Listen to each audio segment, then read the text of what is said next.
could be money, usually, or inducement by a woman to a man to kill her husband so that they can live forever happily ever after. Or a group of persons,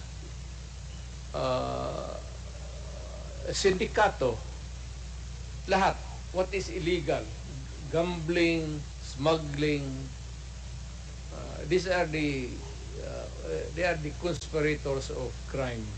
So you have explained, Mr. President, principle by inducement. It could be money, it could be an order by a person who have influence over another. How Inducement, about principle by direct participation, Mr. President? you actually